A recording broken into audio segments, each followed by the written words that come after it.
Halo saudaraku semua, bagaimana kabar Anda hari ini? Tentunya baik-baik saja kan?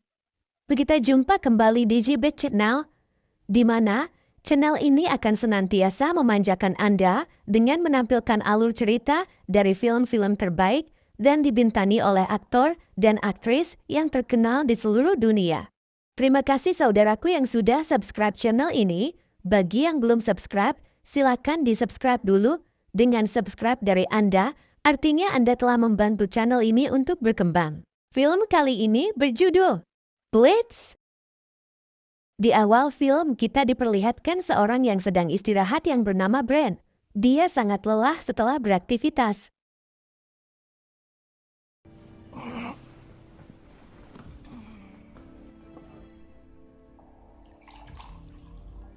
Namun istirahatnya terganggu oleh suara berisik yang berasal dari luar rumahnya. Ketika beliau mengecek keadaan di luar, ternyata sedang mendapati para pemuda berandalan yang sedang mencoba membobol mobil kesayangannya. Dan alhasil ini yang terjadi.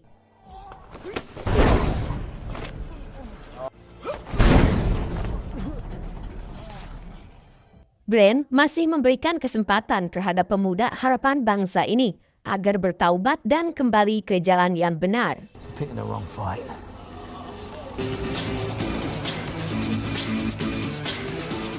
Tiga hari kemudian, peristiwa malam itu terhendus oleh atasan kepolisiannya hingga Brent mendapat teguran keras agar dia tidak main hakim sendiri.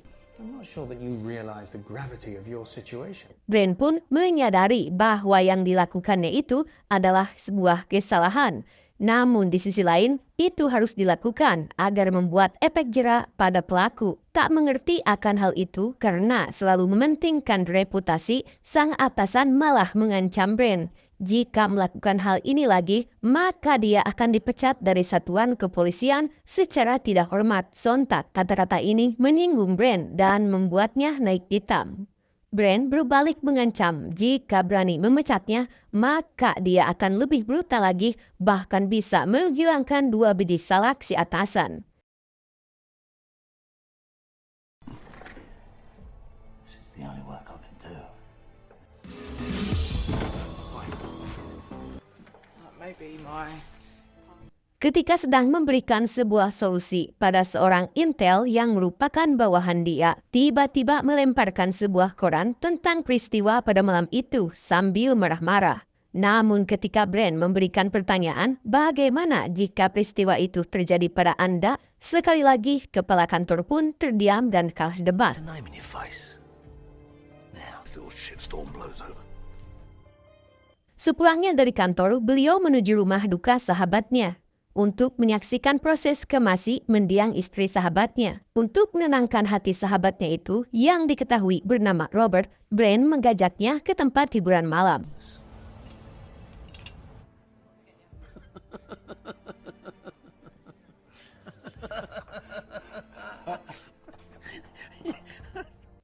Scene berpindah pada polisi cantik yang sedang berpatroli.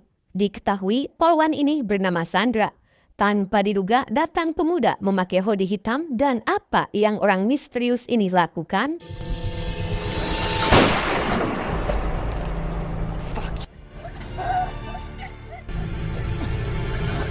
Berita duka ini pun seketika menjadi viral. Brent beserta rekan kepolisian yang lain bergegas melakukan investigasi di TKP. Was there something? They're sure there's a witness. Satu hari berselang, datanglah seorang pria bernama Nas yang menggantikan Robert yang sedang melakukan cuti dalam rangka menenangkan diri atas kematian sang istri. Namun, di sini kedatangan Nas tidak disambut baik oleh anggota lainnya. Alhasil, dia dipindahkan untuk menangani kasus kematian sang polwan bersama Brent. Circus. Sergeant Nash comes to us from primitive southeast division. Di tempat berbeda, Fowles, yang merupakan bawahan dari si Brent, didatangi oleh anak angkatnya untuk meminta bantuan hukum bahwa dia dan gengnya terpaksa telah menganiaya orang hingga tak sadarkan diri. Fowles berjanji membantunya, namun jika korban sampai tewas, tetap dia harus bertanggung jawab dan mulai detik ini tak usah dia bergaul dengan geng itu kembali. he's dead. you're on your own. Yeah? Do you understand? Yeah. Yeah, what? Kemudian Faust mendatangi Bran untuk meminta solusi bagaimana menyelesaikan kasus yang dialami oleh anak angkatnya itu. Beliau menyuruhnya untuk mendatangi temannya yang merupakan seorang detektif yang bisa menangani kasus seperti ini. Someone you're riding? What? Thank you. Now you owe me one. Seorang wartawan di kantor kepolisian dikejutkan dengan datangnya telepon dari orang misterius yang mengaku telah membunuh poluan tersebut dan mengancam akan menghabisi 8 polisi lagi. And journalists when I'm finished my cop quota. We're even up to the task. What task? Reporting from inside. Psikopat ini diketahui bernama Wise. Melihat polisi yang sedang santuy berpatroli dalam mobil dinasnya, dia perlahan menghampirinya dengan sedikit basa-basi. Kemudian 8 more coppers to kill. Bye. Nash mendatangi Bran untuk menentukan bagaimana langkah selanjutnya dalam memecahkan kasus ini karena dia mengakui bahwa Bran lebih senior dan orang paling berprestasi di kepolisian. I don't get to be head boy. Big fucking deal. Bran pun langsung melakukan penyelidikan ke tempat yang ia curigai, sedangkan Nash mengumpulkan bukti-bukti yang terdapat pada CCTV. It's no accident. He knows where the cameras are. Well, there must be more. Keep looking. Sir. Bran mendatangi seorang informan atau banpol guna mendapatkan informasi akan kejadian yang sedang viral ini. Namun, orang ini sedikit mata duitan dan bermaksud memberas Bran, maka Bran melakukan ini. Do you? Have a wild streak of the Celt. Makes me crisp, you greedy bugger. What more do you want? Berdasarkan informasi yang didapatkan, Bran beserta Nash mendatangi orang-orang yang dicurigai sebagai pelaku pembunuhan 2 orang polisi. Dan ternyata memang benar, dialah orangnya. Namun sayang, Bran dan Nash tidak mendapatkan bukti dari penggeledahannya. Come on, Nash. Let's get out. What was all that? Wise yang merasa posisinya sudah tidak aman, dia berencana akan meninggalkan tempat itu. Dan ternyata gerak-gerik Wise diam-diam dipantau oleh Bapak Banpol tadi, kita sebut saja namanya Kusoi. Kemudian setelah mendetail mencari informasi sampai ke tong sampah, Kusoi menemukan secari kertas parkir atas nama Wise. Wise. Be wise. Aksi Wise pun kembali dilancarkan kepada sahabat Bran yang sedang cuti bertugas, yaitu Robert, dengan mengikutinya sampai ke apartemen. Dengan bertingkah konyol, dia mendatangi Robert kemudian menyerangnya.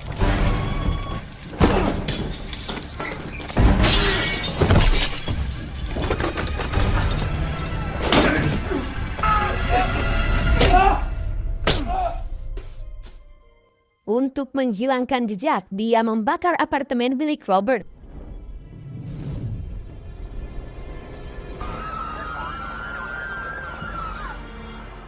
Menggunakan ponsel dan nomor yang berbeda, dia menghubungi kembali wartawan pihak kepolisian bahwa dia telah menghabisi polisi yang ketiga. Pada kesempatan itu, juga dia memberikan nama samarannya, yakni Blitz. Blitz. As in Blitzkrieg. Bertempat di sebuah tempat parkir di mana Wise menyimpan barang bukti kejahatannya yang disimpan dalam bagasi mobilnya. Tak disangka berkat kertas dari tong sampah itu, Kusoi dapat menemukan mobil Wise dan mendapatkan sebuah barang bukti yang sangat penting. Don't click.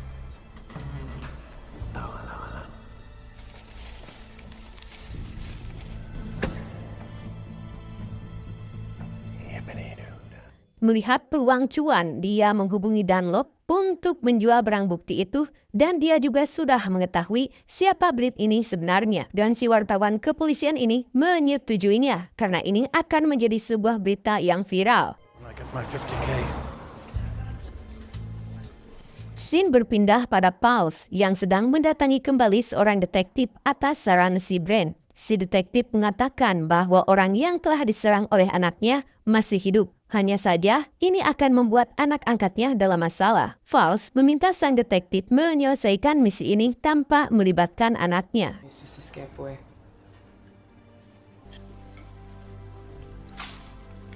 Bertempat di kantor kepolisian, Brand menyuruh staf dan bawahannya untuk mengecek riwayat kriminal Wise yang terdapat di situs kepolisian. Namun, dia tercatat hanya sebagai pelaku kejahatan kelas 3.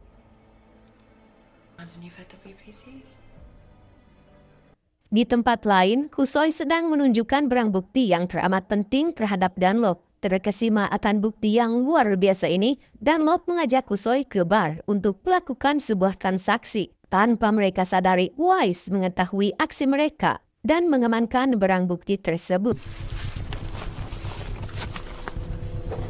Saat akan menghitung uang di toilet, Kusoi tiba-tiba dikagetkan dengan kedatangan Wise secara tiba-tiba.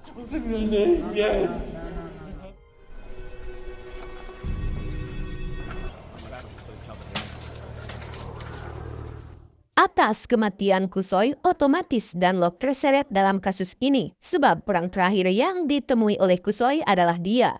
Nas dan Brand mencoba menguliti informasi darinya, sehingga dengan gamblang dia menceritakan mengenai barang bukti yang ditunjukkan oleh si Kusoi. Namun sayang, kala itu Kusoi belum menyebutkan siapa nama orang tersebut. Yeah, oh God, I forgot. God, you know that. Membuktikan ucapan Dunlop, Brand dan Nas mengecek ke lokasi, tapi barang bukti tersebut sudah lenyap. Dan ketika akan mengecek pusat CCTV, ternyata harddisknya sudah 1 minggu rusak. Sungguh memalukan. We'll come and fix it on Monday. It's disgraceful. Masih penasaran akan sosok Wise, Brand sekali lagi menyuruh mengecek data kriminal si Wise secara mendetail. Dan setelah ditelusuri, ternyata 3 polisi yang pernah menangkap Wise itu juga menjadi korban pembunuhan si Blit. Dan di sini si Brand sudah agak ngeh bahwa bisa jadi si Blit itu sebenarnya adalah si Wise. Dan terdapat 1 nama polisi lagi yang pernah menangkap si Wise, yaitu bawahannya sendiri yang bernama Pauls. Jesus, look at that. Fuck. There's Roberts. And phone. Maka dari itu Brand meminta pasukan kepolisian agar merapat ke rumah Pauls.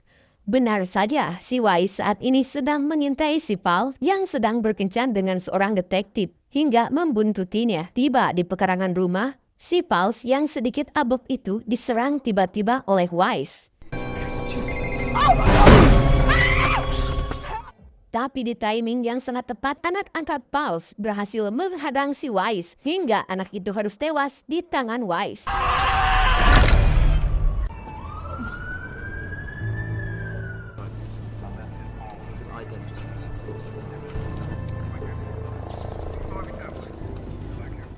Berdasarkan informasi dari Pauls bahwa orang yang menyerangnya adalah orang berkulit putih yang memiliki perawakan tinggi besar. Dan pada detik itu juga Brand mampu menyimpulkan 90% pelakunya itu adalah Wise. Untuk lebih meyakinkan praduganya itu, Nas dan Brand mendatangi rumah lama Wise yang sudah lama ditinggalkan. Namun lagi-lagi upaya pencarian bukti ini nihil. Definitely did a bunk. Find anything? Setelah memviralkan foto Wise di media sosial, akhirnya para polisi bisa mendapatkan kediaman Wise untuk dilakukan penggerebekan. Namun si licin bagai belut ini berhasil kabur dari target polisi.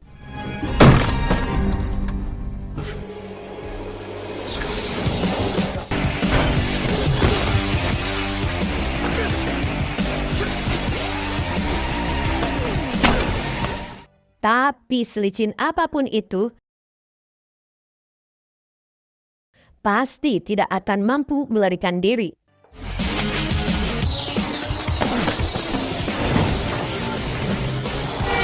On the westway, north of Paddington. Brand still in. Saat terpojok, dia menyerahkan diri ke kepolisian daripada habis dihajar oleh si Brand. We've got it! Get the fuck! Move now! We've got it. The fire at Robert's flat destroyed any forensic evidence we might have had. Nas, Brand, dan polisi lainnya sedang mendiskusikan masalah serius ini, bahwa ternyata polisi belum memiliki cukup bukti akan kejahatan Wise. Yang padahal mereka sudah tahu bahwa Wise itu adalah Bleed. Mau tidak mau, mereka harus secepatnya menemukan barang bukti tersebut. Team stripped it down, but no. Well, we better come up with something quick, otherwise the killer is going to hop skip. Karena mendapati jalan buntu, sampai detik ini pun bukti belum dapat ditemukan dan sudah dipastikan Wise akan terbebas kembali dari hukuman. Fucking jump out of it. The only thing he's getting so far is a call. Alkisah, Brand mendatangi Wise dan mencoba menginterogasi hingga menyerang psikologisnya, bahwa Brand tahu Wise melakukan aksi ini karena berawal dari kejadian yang memalukan di tempat biliar yang melibatkan Brand dan temannya yang sebagian telah tewas. Barry. Fuck you, pig. They call that resisting arrest. Then you stewed and cooked and simmered over it. Setelah 48 jam tidak ada bukti, akhirnya si Wise kembali dibebaskan. Dengan sedikit mencela si Brand, Wise berjalan dengan angkuh di hadapan para wartawan yang sedang meliputnya, seolah dia seorang aktor yang telah menjatuhkan martabat kepolisian.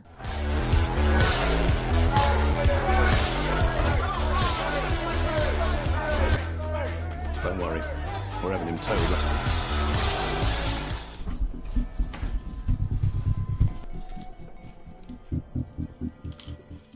Tak kapok-kapoknya Wise ternyata akan melakukan aksinya kembali dengan targetnya sekarang adalah si Brand dengan berkamuflase menggunakan seragam polisi di acara pemakaman Robert. Wise pun terus mengamati Brand. We will not kiss these lips. Return. What he has been is gone. What father of soil. We give you this body of our beloved.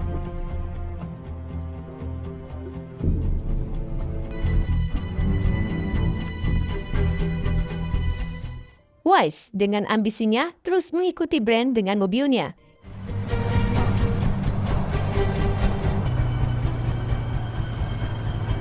Hingga Brand tiba di suatu tempat dan berhasil dipojokkan dan ditodong senjata oleh Wise. Namun saat berbalik,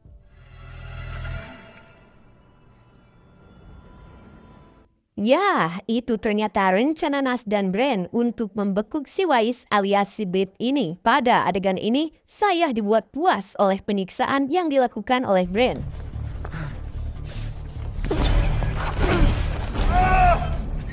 Come on, Barry.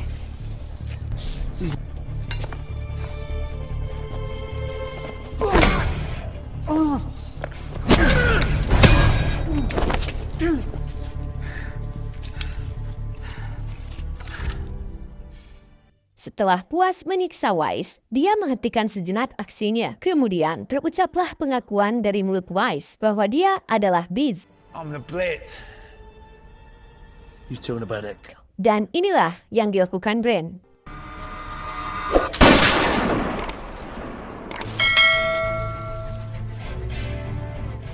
Di akhir film, Nas dan Brand mencoba menghilangkan barang bukti ini seperti yang dilakukan Bleed kala itu. Dan film pun tamat. Nantikan alur cerita film berikutnya yang tak kalah serunya. Sekian dan terima kasih.